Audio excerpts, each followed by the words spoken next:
아웃사이드의 기준은 매우 높다. 그에겐 성공과 실패는 다 같이 새로운 뜻을 갖는 것이다. 풍속적인 성공은 그에겐 특히 유해한 것이다. 영화 배우나 실업가, 베스트셀러의 작자 등의 성공이 그것이지만 그것은 다만 세상의 우매 속에 발을 넣어서 비전의 가능성을 상실하는 길에 불과하다. 그러나 이 목적의 문제는 학문적인 문제가 아니다. 아웃사이더는 심상치 않은 인식의 차원으로 고양된 평범한 인간에 불과한 것이지만 그가 품은 목적의 개념은 대부분의 사람들의 그것보다 한정되어 있다. 그는 그것을 결정화하여 실존 철학, 즉 생활의 과학이 필요하다는 적극적 인식으로 전환시킨다. 과학이란 한 문제의 질서와 통일을 주려는 시도를 의미하는 것이다. 과학자의 방법은 분류이며 비교이며 실험이다. 그것은 또한 아웃사이드의 방법이기도 하다. 그러나 아웃사이드는 현실 체험의 산 소재, 작가의 생생한 소재를 문제로 삼고 있다는 점에서 그와 다른 것이다.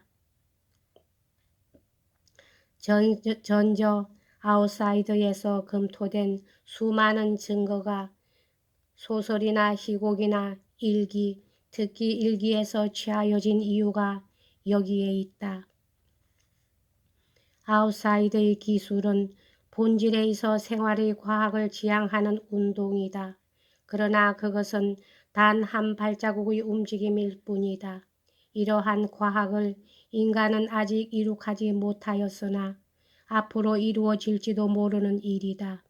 실존 철학이란 관념을 낳은 것은 서구 문명의 특이한 업적일지 모른다.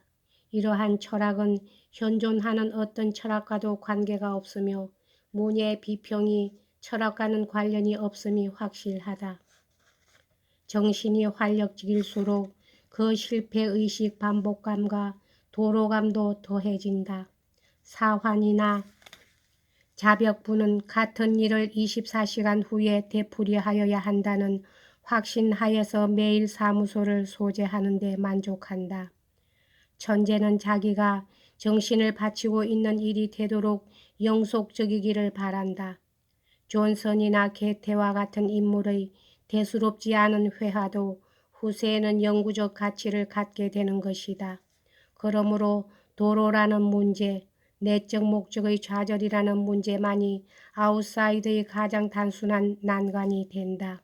우리들의 대부분은 물질적인 근심과 살기 위한 노동으로 고생하고 있는데 물질적 성공이냐 요행으로 아웃사이더가 그러한 고생에서 해방되면 그는 불가불 자기의 목적의식을 한결 면밀히 검토하고 주어진 기회를 최대한으로 이용하는 방안을 생각해내어야 한다. 나중에 회고하여 자기의 생활이 하나의 예술 작품이 갖는 통일성과 의미를 갖고 생활에 의해 이런 생명의 행방은 이라는 의문에 대한 해답으로서 자기의 생활을 가리킬 수 있고자 그는 원한다. 그가 경험을 통해 얻은 모든 예지는 시나 소설로서 쓰여질 뿐 아니라 그의 생활을 형성하는 도구로서 이용되지 않으면 안 된다. 릴케가 실패한 이유는 시작 외의 일을 하려는 의지가 부족하였다는 데에 있는 것 같다. 다시 말하면 그는 자기의 예지를 적어두고는 그 후에 잊어버리거나 다음 집필까지 동결 보존해 두거나 한 것이다.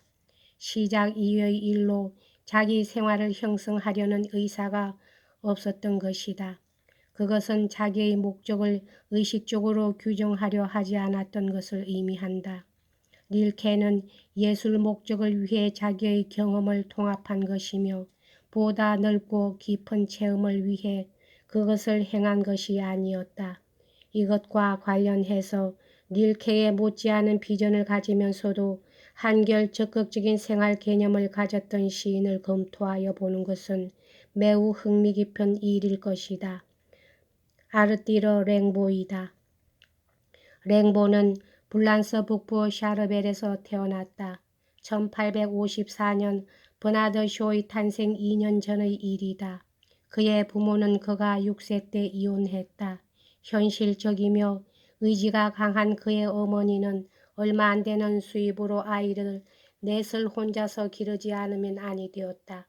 그녀는 한층 품위가 떨어지는 거리로 이거하고는 이웃 사람에 대해 조연하였었다. 아들과 애인들에서 그려진 로렌스의 모친과 공통하는 것 같다. 그녀는 또한 종교나 인생에 대해 의논하는 것을 즐긴 듯하며 아들 랭보는 불효하게도 어머니를 그림자의 입이라 이름 지었다. 그러나 아르띠르는 대체로 품행이 단정한 소년이었다.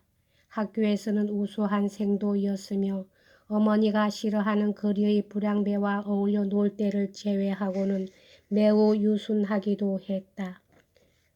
11세 때 그의 사진을 보면 큼직한 눈과 둥근 볼을 가진 미소년이었음을 알 수가 있다.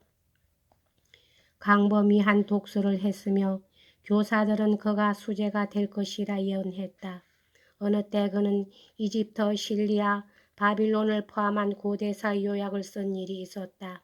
랭보가 15세 때 그의 학교에 이장 바르라는 젊은 교사가 부임해왔는데 랭보보다 5년 연장인 이 선생은 이내 인기 학생인 랭보와 친근해져 그에게 당대 불란서 시집을 빌려주었다. 이리하여 랭보는 15세 때부터 시를 쓰기 시작했는데 그의 조숙함은 모차르트의 그것과 비견할 만한 완성된 것이었다. 분류와 같이 시작된 이 창작 활동의 원인을 만들어준 것은 이장 바르였다. 그가 랭보에게 유고의 책을 빌려주자 랭보는 유고의 메아리와 같은 시를 썼으며 방빌이나 베를렌의 책일 때는 방빌이나 베를렌의 가락을 그대로 그려내는 것이다. 15세 때 쓴 어느 시 첫머리는 17살 사람은 진지하지 않다.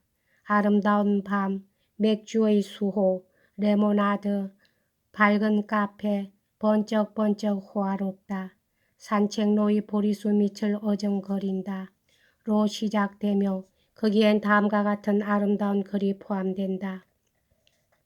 그대 입술의 키스가 귀여운 동물의 고동인 양 바르르 뜬다. 여기까지 하겠습니다.